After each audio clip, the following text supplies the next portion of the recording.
Fun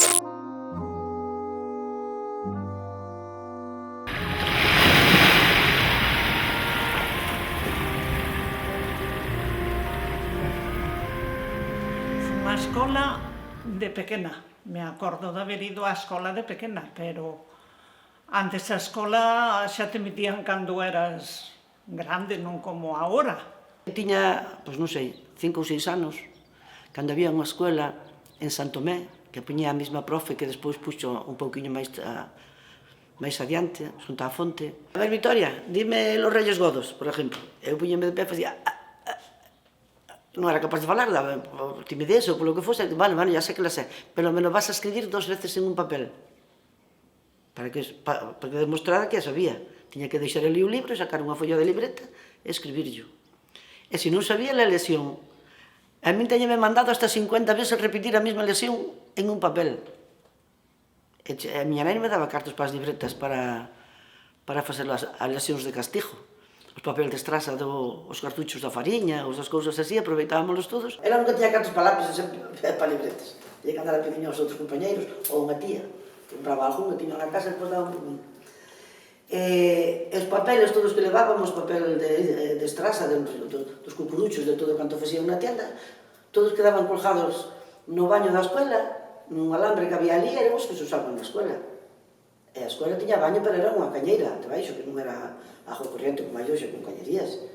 Mira o que me recordo da escola, que as nenas que podían máis, os pais traían pan de trigo e nos levábamos de millo e cambiábamos, porque elas gustabanlle probar poquinho eu e nós comíamos pouco daquilo, pois toma, cambia. E bueno, se habíamos de cambiar o millón todo era un pedazo, así. Uns levaban un pouquinho de azúcar para botarlle, para endulzar o pan, outros, despois un tempo que traían, era un queixo amarillo, como se fora do holandés. E despois na escola tamén traían leite en polvo, e íbamos, o pouco, cando vim na escola, recórdame cousas desas, tuve un delantaliño blanco como elas e todo, e íbamos ali á fonte coller agua, tantos litros, tanto de polvos. De escola, bueno, algunha tuve, pero non tuve moita. A escola prácticamente, si queres, foi a vida que me enseñou. Non foron os profesores, porque de profesores poucos. Eu xa empecé a traballar con 11 anos, porque era a maior. E xa miña nai nas secas grandes, con 6, 7, 8 anos, me sacaba para enseñarme a apañar as navallas. Os espadíns, chamábame nós daquela. E despois, aos 9 anos, definitivamente, xa me dixo, acabouse a escueliña, hai que ir a ganar para comer. A escuela fun, claro, pero moi pouquillo, A escuela que había aquí en Corbillón era deste de Pacotilla. O maestro, como era? Evaristo, chamase Evaristo. Ás veces ele non viña e mandaba as fillas a apañar a escola brillaba pola ausencia. Algunha vez nun de Diego de San Miguel, e despois fun a Cambados, a de Nasario, a academia. Pero pouco tempo. Que me daba a clase ali era don Paco Majariños. E había que traballar, porque o sueldo de meu pai non chegaba a nada. Eu fun que aos 9 anos, que é cando casi se empezaba, bueno, se tuve que deixar para ir a aprender o oficio que teño hoxe.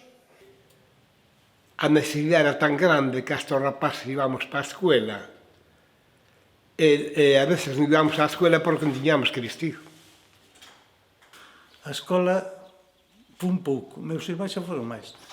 Eu fun pouco porque, cando estando en Cambados, andando meu pai ao cerco, había os aparellos que eran do algodón, había que botarlos a secar cada 2 días.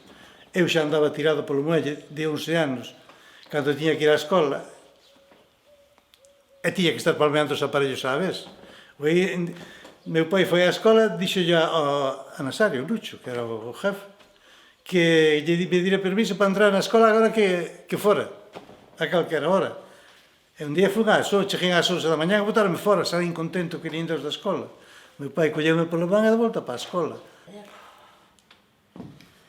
A mí non mo dixeron, díxeno eu. Miña nai ao contrario, decía que tiña que seguir indo á escola, pero, bueno, tindría 10 anos por aí, máis ou menos.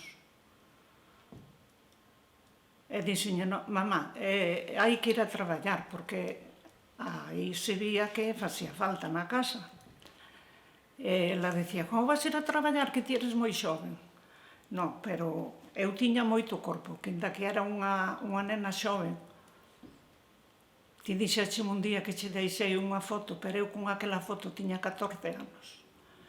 E parecía unha muller de 20 anos. Eu sempre fui unha muller moi corpulenta. Delgada, pero moi alta. E ni dixen, no, hai que ir a axudar vou ca tía Xenxe, con tía Lola, e elas me axudan, pero non foron eles os que me dixeron tes que deixalo. Non, nunca. Saleu de min.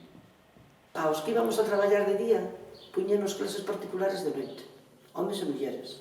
A muller tiña un coco impresionante, porque atendía todas as horas aquelas 70 tantas rapazas, e despois de noite os que íbamos a traballar e viñan homes e mulleres de Castrelo e de Sisán ás clases particulares de Doña Sara.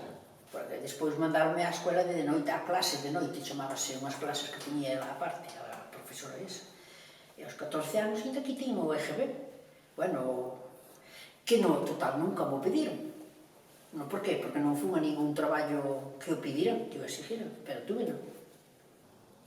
E non sei se non era, me parece que pagábamos 6 pesetas cada día, ou cada mes, por ir ás clases. E ela dicíanos, as que veñades ás clases pola tarde é para que saquedes o certificado de estudios primarios, que vos ha de facer falta para o día de hoxe de mañán. E a miña nai dixía, vai pagar as 6 pesetas a Doña Sara, total, para ser unha analfabeta como a min. Depois de vir da tarde, chegaba a casa, quitaba aquela roupa, cambiábame e marchábamos para as clases de Doña Sara. E salíamos a vir ás 9 da noite ou ás 10. Hasta que nos meteu a todas nun autobús e nos levou a examinarnos a Pontevedra. No coche de línea, iso me tiñamos nós, cando se iba aos médicos a Pontevedra, que outra cousa nos iba, e fomos a examinarnos por certificado de estudios primarios. Tiña un diploma, por ali, que parece unha diplomatura da universidade. Tiña un orgullo que os meus fillos dicen, mamá, tes aquí o diploma? Por certo, a mí non é o meu sacrificio. Os vosos son máis importantes, pero para mí isto tamén é moi importante.